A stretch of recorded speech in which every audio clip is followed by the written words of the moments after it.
دوستان عزیزم درود. این روش پخت ماهی بی‌نظیره و حتی اونایی که ماهی دوست ندارن عاشق طعمش میشن. یه ترکیب عالی از ادویه ها و تکنیکای پخت که بوی زهر رو کاملا از بین میبره و ماهی رو لذیذ و خوشمزه میکنه. سیب زمینی که داریم به صورت حلقه برش میزنیم و بعد از اون میریزیم داخل سینی فر و حال پیازی هم که داریم به صورت حلقه برش میزنیم و بهتون پیشنهاد میکنم دست به کار بشیم و این ماهی خوشمزه رو درست کنیم که واقعا بی‌نظیر بود. یه ترکیب عالی.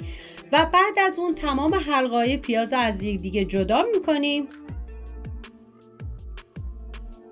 و بعد از اون این پیازها رو به سیب زمینی ها اضافه میکنیم.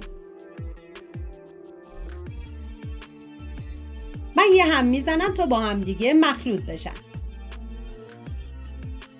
و حالا هویجی که داریم به صورت حلقه‌ای برش میزنیم. اگه تا به حال ماهی رو به این روش درست نکردیم بهتون پیشنهاد میکنم که حتما امتحانش کنید. و بعد از اون هویجا رو به بقیه مواد اضافه میکنم. و حالا ماهی داریم. من از ماهی کپور دریایی استفاده کردم. شما از هر نوع ماهی که دوست دارین میتونین استفاده کنین. با این روش عالی میشه. و چند تا شیار رو ماهی ایجاد میکنم. ببینید این شیار زدن روی ماهی به خاطر اینه که هم مزه کاملا به خوردش بره، هم قشنگ مغز پخت و سوخاری بشه. و بعد از اون من ادویه ماهی بهش زدم و کاملا سطح ماهی رو پر میکنم. و ادویه ماهی رو میتونین از عطاری ها تهیه بکنین که طعم ماهی رو بی نهایت خوشمزه میکنه.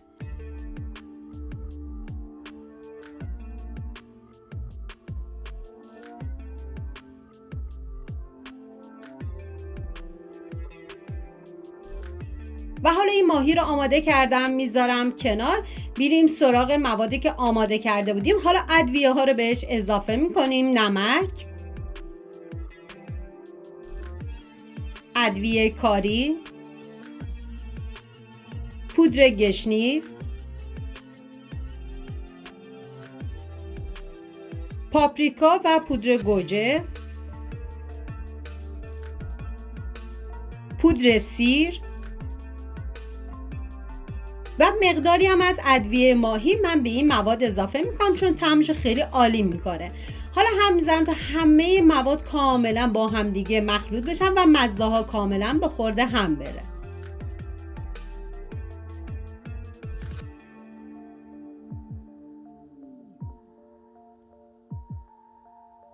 و بعد از اون من 2 قاشق غذاخوری روغن کنجدم به این مواد اضافه کردم. برای این غذا نیازی نیست که خیلی بخواد روغن استفاده بکنی.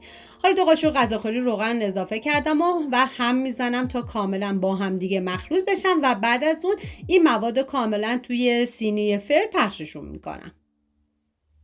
و این مواد میذاریم کنار. حالا ما نیاز به گوجه فرنگی داریم که طبق تصویر برش بزنید.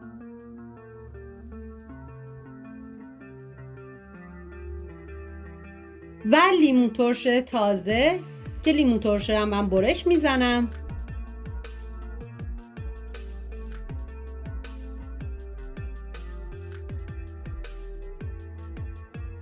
و حالا میریم سراغ ماهی که ماهی رو من روی موادی که آماده کردم میچینم.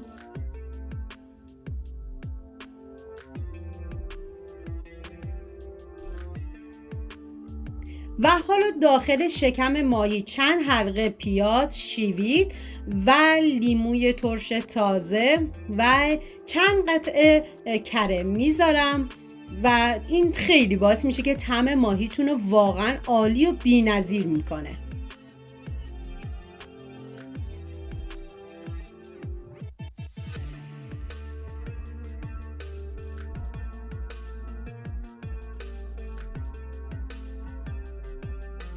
و لیمو ترش تازه، حتما از لیمو ترش تازه استفاده بکنید چون خیلی بهتره.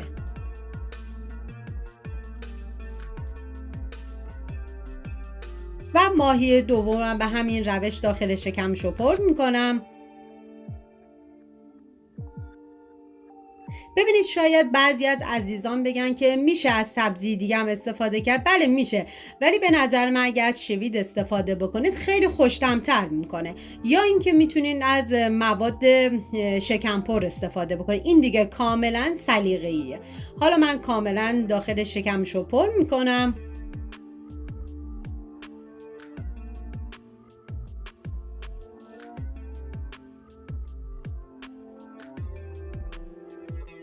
و 2 عدد فلفلم به ماهی اضافه میکنم و حالا چند عدد گوجه فرنگی هم کاملا داخل سینی فر پر میکنم. واقعا جای تک تک شما دوستان عزیز خالیه.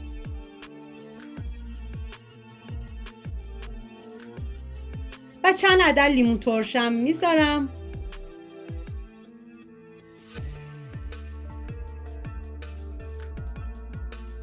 و حالا من از آب نارنج تازه استفاده کردم که رو ماهیم کاملا میریزم. شما میتونین از آب لیمو هم استفاده بکنید، فرقی نمیکنه، این دیگه کاملا سلیقه‌ایه. حالا من آب نارنج رو کاملا میریزم و بعد از اون قشنگ حالت رومالیش میکنم و بعد از اونم زعفرون میریزم که دیگه ریختن زعفرون تو این مرحله کاملا اختیاریه، میتونین استفاده نکنید. و بعد از اون باید فری که از قبل گرم شده با دمای 220 درجه به مدت 1 ساعت و 15 دقیقه بذارید تا ماهیتون کاملا سرخ بشه و 25 دقیقه آخر این فویل رو بر میدارید و میذارید تا کاملا گری روشن باشه و سطحش حالت سوخاری بشه. و حالا من دیگه این ماهی رو میذارم داخل فر و میریم سراغ برنج که من گذاشتم آب جوش اومد و بعد از اون برنج رو بهش اضافه کردم و همین که برنجم کمی دونه دار بود دیگه من آب کشش میکنم. و حالا داخل قابلمه من کره حیوانی ریختم که شما از هر نوع روغنی که دوست دارید میتونید استفاده بکنید و ته‌دیگ مورد نظرتون رو بریزید. و من برنج رو با مقداری شوید خوش مخلوط کردم چون میخوام برنجم رو به صورت قالبی در بیارم.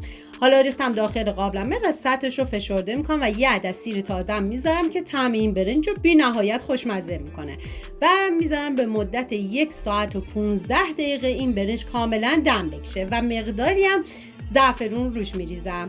دوستان عزیزم امیدوارم این ویدیو مورد پسندتون بوده باشه و اگه تا الان کانال رو سابسکرایب نکردی خوشحال میشم سابسکرایب کنید. اگه ویدیو رو هم دوست داشتید لطفاً لایک کنید. لایک شما باعث میشه که این ویدیو در معرض دید افراد بیشتری قرار بگیره. مرسی از همراهی همیشگیتون. تا یه خوشمزه دیگر، بدرود.